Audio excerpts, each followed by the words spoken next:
Congressman Pete Aguilar, who is the #3 House Democrat, was asked yesterday about your impeachment offer, and he said it's not a focus of the caucus. Your response? Well, I think he's right. I don't differ with him. By the way, he's a good man. I don't differ with him. It's not a focus now, but the impeachment, the march toward impeachment started yesterday. I laid the foundation for impeachment when President Trump was first elected. Filed 3 articles of impeachment, and the last one had 99 members of Congress on it. It was approaching half of the Democratic caucus. Speaker Pelosi did a prudent thing. She said, let's move forward with it. So we laid the foundation for it then. We're laying the foundation for it now. And I will bring articles of impeachment. Let me look into the camera. I will bring articles of impeachment. Now, what the House will do, I have no way of prognosticating. But be assured, I will bring articles of impeachment. Boy, boy, boy, boy, boy. So we got to talk about the Democrat Party. A party that is in a state of free fall right now due to the fact that they have absolutely nothing to offer this country, the American people, outside of Trump derangement and race hustling. 2 things that are not beneficial towards the American people. That's all they have to offer. Okay, that's all they got. So with that being said, due to the fact that they are now desperate to fight back against Trump, which is the first mistake. They think they need to fight back against Trump instead of, I don't know, trying to work with President Trump on the things that the American people agree with. No. They've decided that they're already going to start the impeachment witch hunt, right? They're already going to start trying to impeach the president. And the Democrat that is leading the impeachment movement against Trump is Mr. Al Green from Houston, Texas, a Trump deranged, race hustling Democrat who looks like he just climbed out of a cave, bro. This is the type of dude that you definitely do not want to sit next to on a plane.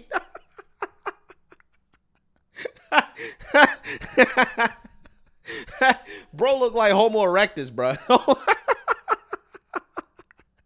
about to start calling this guy Homo erectus.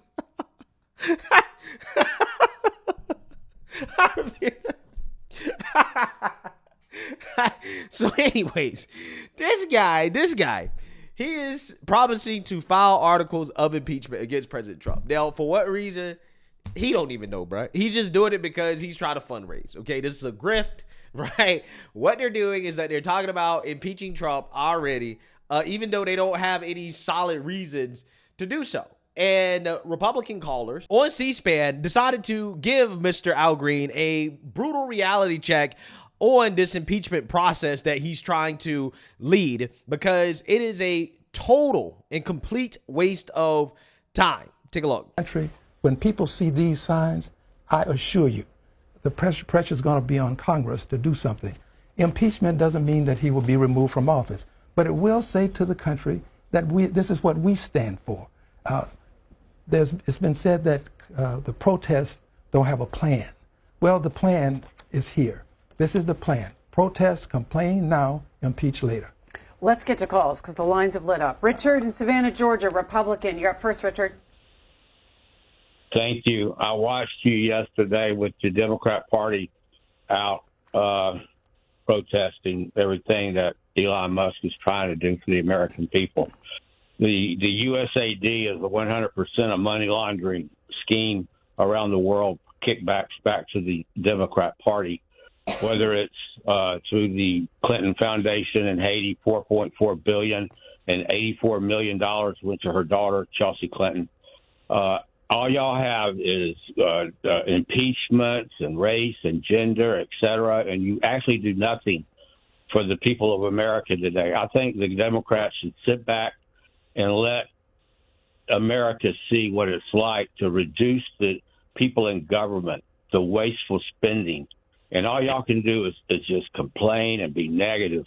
And we're sick of it. Yes, this dude is absolutely 100% correct. Okay, we are sick of it. All they can do is complain and be negative. Okay, that's all we're getting for Democrats. Just tears. All they're doing is crying. They're crying over everything, even things where it doesn't make sense to cry over, right? They're still crying about it. And we're getting tired of it, right? We're getting tired of the tears. Don't get me wrong. I love the tears. But at some point, I'm going to get too drunk off of the tears. I'm just saying, we've had more tears than I can recall in the last 8 years, right? I have never seen Democrats cry so much. It's exhausting. It is exhausting. And what is clear to the American people is that their priorities are out of line, right? Your priorities are out of line. The American people overwhelmingly approve of President Trump. This is a very different Donald Trump. He's leading a very different administration, the way he's attacking things. And the American public is very much more in line with him than they were at any point during his entire first term. Well, I would say, correction, this is not a very different Donald Trump. This is a very different Donald Trump as being viewed by voters in this. In the way he's going about things with Susan Wiles leading things, I think he is, going at things in a much less disorganized fashion, much more organized. Take me back in history.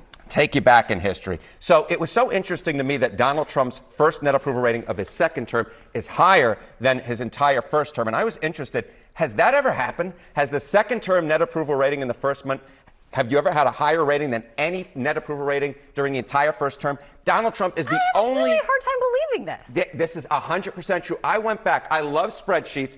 Donald Trump's is the first guy ever whose net approval rating in the first month of his second term is higher than any rating that he had as an entire first term, Kate Baldwin. This is true. I don't make stuff up. The numbers are the numbers. I believe you in nothing except when you have it in the wall, and then I believe everything you say. That's exactly right. Which is why he's describing what is currently the dumbest strategy in politics, which is Democrats taking the 20% side of every 80-20 issue in America. USAID, people want this pared down. They want it streamlined. They want to know where the money is going. Democrats have a meltdown. Today, Donald Trump signs executive order on keeping boys out of girls' sports. Democrats take the 20 side of that issue as well. All these issues, this is like Trump's superpower, finding a bunch of 80-20 issues, getting on the 80, and everybody who's sort of reflexively against him gets on the 20. And now the Democratic Party has like a 31% approval rating. This is why. I don't know. Facts. That's exactly why. That's exactly why. It doesn't matter what the issue is. Democrats reflexively are just, you know what? If Trump agrees with it, we disagree with it, right? It doesn't matter what it is. That's what they do. And as long as that's the mentality of the Democrat Party, if they are going to embrace Trump derangement as their number one selling point, they are going to lose, okay? It does not work anymore. What they actually should be focused on, in the case of Mr. Al Green, is the key issues that the American people are concerned about in their own damn districts, right? Because apparently Al Green's district in Houston is a very poverty-stricken district that, again, he seems not to be concerned about, but he's concerned about President Trump and what's going on in the White House instead of his own people. I think he is unfit. I don't think that he is the proper person to have liberty and justice for all in the palms of his hands, because he doesn't seem to care for all. He cares a great deal for the plutocracy, the plutocrats. He surrounds himself with billionaires, and they seem to believe that the rich need more to do more, meaning the billionaire class, and that the poor can do more with less. These, honestly, they see the government of the United States as a tool to acquire greater wealth than what they already have. The president himself, with this meme that he came out with, has made just an untold amount of money. And doing that as he is president of the United States. Is this what we want in a president? So I don't have a high opinion of him in terms of what he does. I do have a deep abiding affinity for his humanity. His humanity is important to me, and I respect his humanity. But his behavior is just unacceptable, and he needs to leave office. Chuck is a Republican in Syracuse, New York. Good morning to you. Good morning. I find it very disappointing that Mr. Green is going to waste time on another impeachment effort. He is on the financial committee there. I saw just 6 months ago, Houston Chronicle has an article. Houston poverty rates the highest among major U.S. metros, data shows. If you go onto Google and you go into like the Fifth Ward and you go to some of these neighborhoods that Mr. Green represents, you see people who are selling drugs, selling sex, suffering, and Mr. Green is chasing after headlines. The same goes for AOC, who's up there chasing headlines and trying to get her face on TV.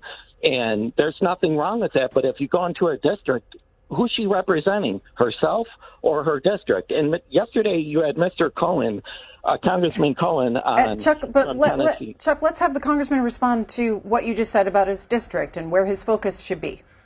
Thank you for your call, Chuck. I greatly appreciate it. By the way, those conditions that you have brought to our attention, they are all over this country. There are pockets all over the country where these things are in place. And I don't want to end it just in my congressional district. I want to end them all over the country, which is why I have been at the forefront of fighting against these poverty issues that we have to confront. And I'm going to continue to do that. But that doesn't mean that I can't do other things as well. It is not unusual for people who don't want you to do something to try to distract you by saying you should be doing something else. Well, there are many other things that I maybe can do at some point in my life, but this is the focus that I believe is important for my country, not for Al Green.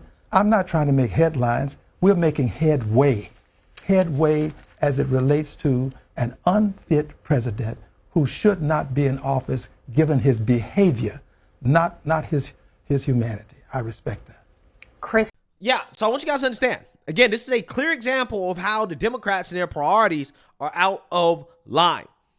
Al Green, his district, has a poverty rate of 18.1% compared to the national average of 11.6% and the Texas state average of 14.2%.